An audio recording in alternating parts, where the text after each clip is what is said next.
Hey family. So I wanted really I'm trying to clean out my refrigerator because I'm gonna take off at the end of this week, but I wanted a lovely steak dinner.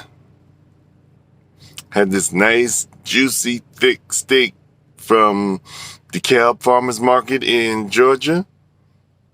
My favorite happy place. Well, what I did was, you'll see what I did. Let's go. Hi, my name is T. I am not a chef. Actually, I'm a truck driver. And I don't drive food trucks, I drive a semi. What I'm about to do is show you how to do what I do on my truck. Welcome to your favorite new food show, Big Taste in a Small Space with me, T. So I was up early in the morning and had some time to kill, so I figured let me marinate this beautiful steak I had. Use a little of my famous black salt, some black pepper, some paprika, what's this, a little red pepper flakes, some chipotle pepper, some garlic oil,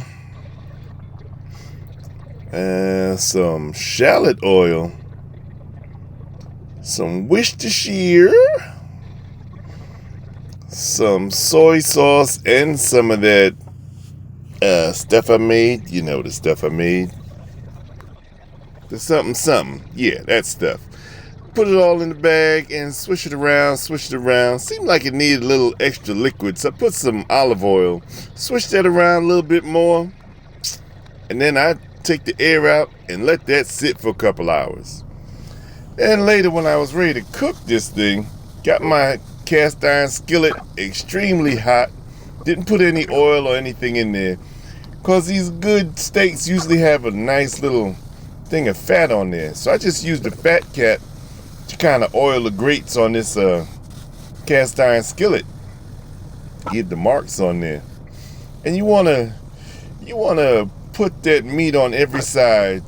I do anyway, before I lay it down on the major body part. There you go. And then, depending on the thickness of your steak, this steak is probably 2 inches thick. So I did about 2 minutes before I turned it. If you get a nice steak from, say, a Walmart or something, they're usually about half this thick, a little less. So I would go a minute before I turn it sideways. You saw how I turned it sideways. This one, I'm gonna do 2 minutes before I turn it sideways. 2 minutes on that side too before I turn it over. There you go. And that's how you're gonna get those nice hashtag marks, those lines, those loveliness look on your steak. But depending on the thickness is how long you want to leave that. Also, depending on if you want it medium rare or extra well and crispy. I don't want mine crispy.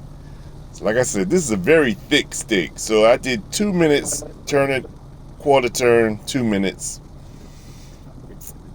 Give it the poke test. And that's going to give you those lovely marks. I turned the stove off because it's time to put this in the oven just for 5 minutes. I had to preheat my oven about 450. And I'm only putting my steak in there for 5 minutes. Get some butter, let your butter melt, because we're going to make a sauce for this steak. What's a good steak without a good sauce? You know. So get your butter melted. It's going to get a little brown. It's not a bad thing. It's actually a tasty thing. So once your butter is nice and ooey gooey, you got to move it around so you make sure it doesn't burn. And you notice I didn't put any oil in there. It's like I say, a little oil and a little butter, they keep each other from burning. But we're just using the butter today. Let that melt down. And I had some vegetables prepped up. Had some onions, some parsley, some sweet peppers, and mushrooms. Let's start with the onion. Put that in the pan. Mix that up a little bit. You see that butter start jumping and going a little crazy, a little cray. Then I put my shrooms in there. I know, mushroom police. I know y'all out there. If you don't like shrooms, skip that step. That's all. Put a little salt, a little pepper, just a little bit. Don't want to oversalt your sauce. Especially if you reduce it, that's going to concentrate it. So that'll make it even saltier. But nope. Add my sweet peppers in there.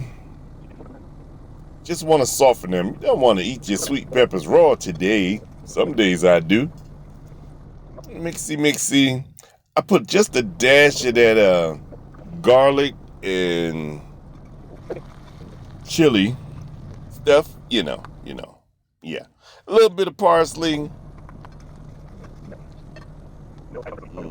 Parsley near the end because you want your herbs to stay kind of fresh. And that juice was the last juice of the marinade. Just want to cook up. Don't want to waste that goodness either.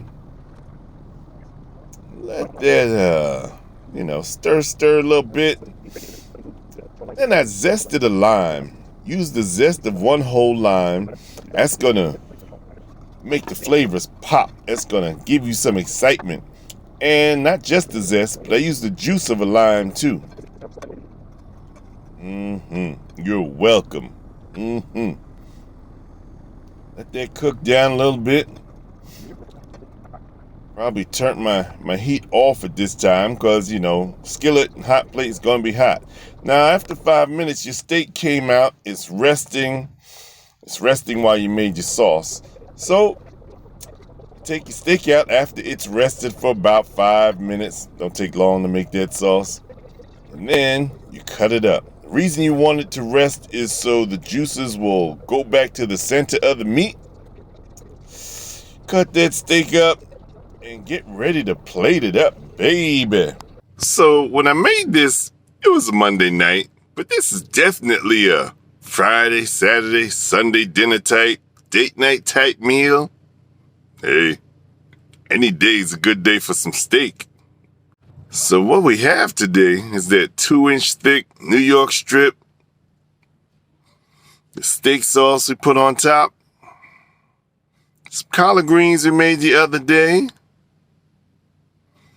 a little potato salad that we bought and spruced up from Walmart, and a salad.